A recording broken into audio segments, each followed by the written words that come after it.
Deputado, na sequência, a pergunta de Amanda Klein.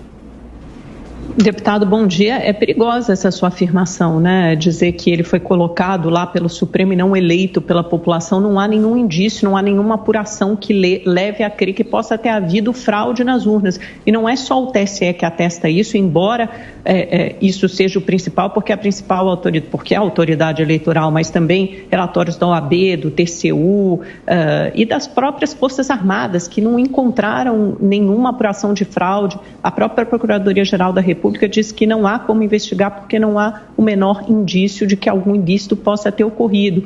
Então, sim, eu acho que o povo brasileiro as urnas eletrônicas vigoram há 25 anos, elegeram 99 deputados do PL, elegeram aliados do presidente Bolsonaro para governos estaduais em Minas, Rio, São Paulo.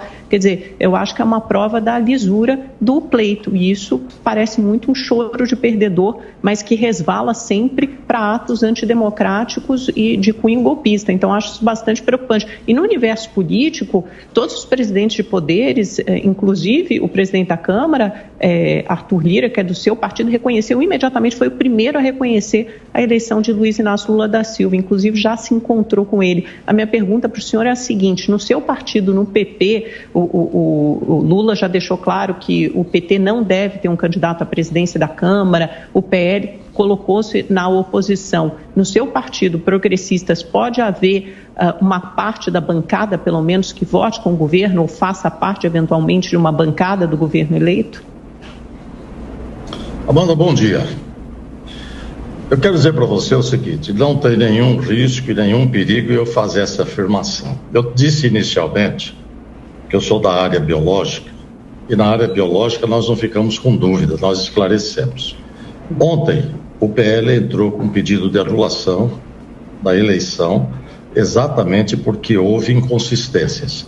Eu tenho o relatório das Forças Armadas e o que diz aqui é que nesse relatório das Forças Armadas eles foram impedidos de ter acesso ao código-fonte. Então, veja, isso, quando nós temos indícios, Amanda, nós não podemos ficar simplesmente com a satisfação de que alguém chegou, fez uma declaração em que alguém vai para a rua e diz assim: esses são golpistas. O que significa golpe? É importante a gente fazer uma análise fria disso. É golpe quando você quebra uma regra.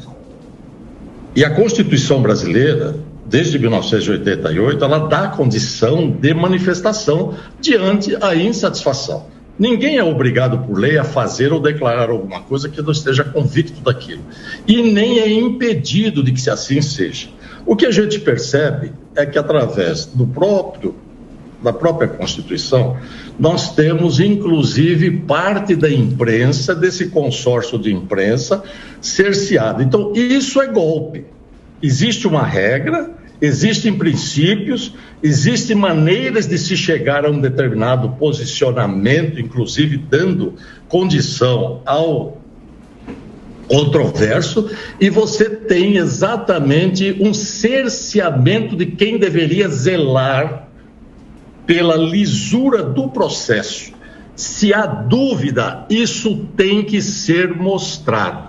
Então, esse pessoal que está aí, que é o pessoal que foi usado, inclusive, essa companhia, não me lembro o nome aqui agora, que foi contratada pelo PL, né, mostrando que todas as urnas, principalmente as urnas antes de 2020, elas são passíveis de serem adulteradas e serem manipuladas. E o Exército não teve acesso ao código-fonte.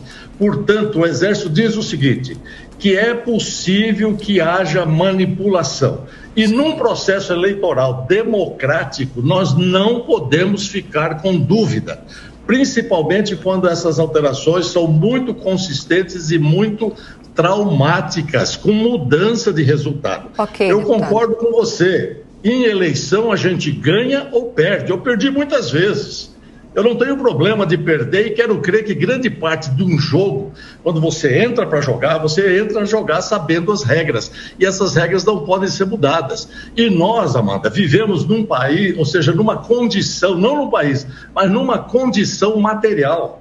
Nós temos que ter a materialização e a pergunta é por que esse grupo que está hoje no Supremo Tribunal Federal trabalhou, fez campanha, agrediu a Constituição, contrariou o artigo 95, e que juiz não deve fazer campanha, não deve se envolver em política, e eles foram exatamente para isso, para manter, e derrubaram 3 projetos de lei aprovados, transformados em lei, inclusive um que a presidente Dilma foi, inclusive, vetou e foi derrubado pelo Congresso, e agora a PEC 135, que não passou com a participação. E, na verdade, nós temos evidências claras, indiscutíveis, de que há manipulação. Então, por isso eu volto a afirmar sem nenhum medo. Essa verdade virá à tona, para que verdadeiramente nós tenhamos um processo sério que possa ser confiável.